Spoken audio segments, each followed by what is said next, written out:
À travers notre expérience dans le courtage en prêt immobilier, nous avons constaté qu'à ce jour, les principales préoccupations des Français sont se générer un revenu net d'impôt et garanti, se préparer une retraite sécurisée et transmissible, se constituer à terme un capital important et assuré, tout en bénéficiant d'une prévoyance familiale assurant ces objectifs.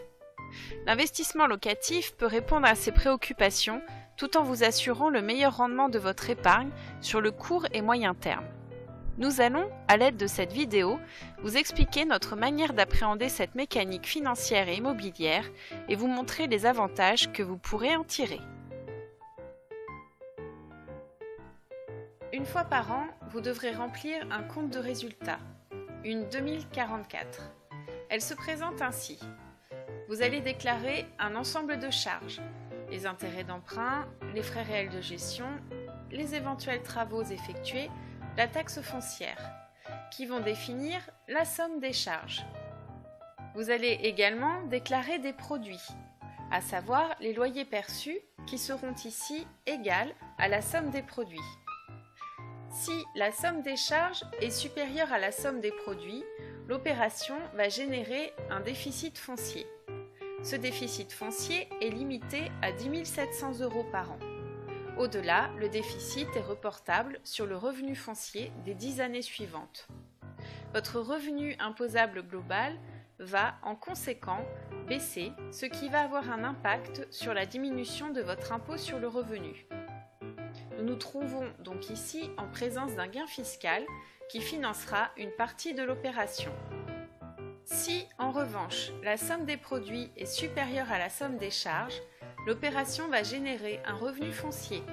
Ce revenu foncier va augmenter votre revenu imposable global et donc, par conséquent, une hausse sur votre impôt sur le revenu sera générée. Nous notons donc une perte fiscale qu'il faudra financer.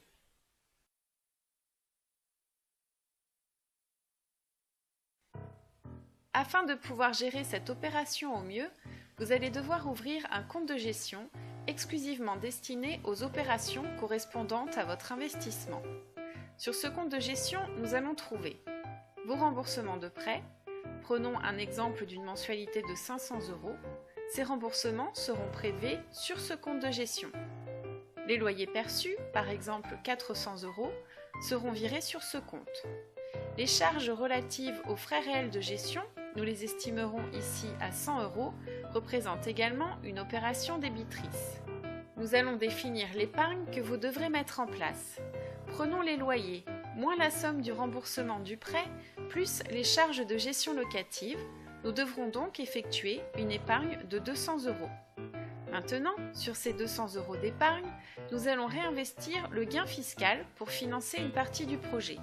Imaginons qu'il est d'un montant de 100 € par mois. L'épargne nette sera alors ici de la différence entre l'épargne calculée précédemment et le gain fiscal réinvesti, soit 100 €. Vous devrez donc tous les mois effectuer un placement de 100 € sur ce compte de gestion afin d'être toujours en solde créditeur et tous les ans réinvestir le gain effectué sur votre impôt sur le revenu. Prenons maintenant une revente dans 10 ans. Sur une valeur d'achat de 200 000 €, nous allons partir du principe où aucune plus-value ne sera effectuée sur la revente du bien. Sur les 200 000 € perçus de la vente, vous allez devoir rembourser votre prêt en cours. Sur une durée de 10 ans de remboursement de prêt, vous allez avoir remboursé en moyenne 40% du capital, soit ici un capital restant dû de 120 000 €, ce qui nous donne le gain effectué sur l'opération. En effectuant une épargne mensuelle de 200 € pendant 10 ans, 100 € d'épargne nette plus 100 € de gain fiscal, sur cette opération, je me génère un placement de 80 000 €.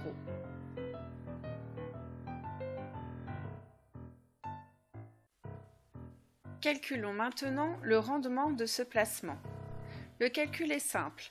En épargnant tous les mois 200 € pendant 10 ans, à quel taux devrais-je effectuer mon placement en banque afin d'avoir un capital constitué de 80 000 € au bout des 120 mois?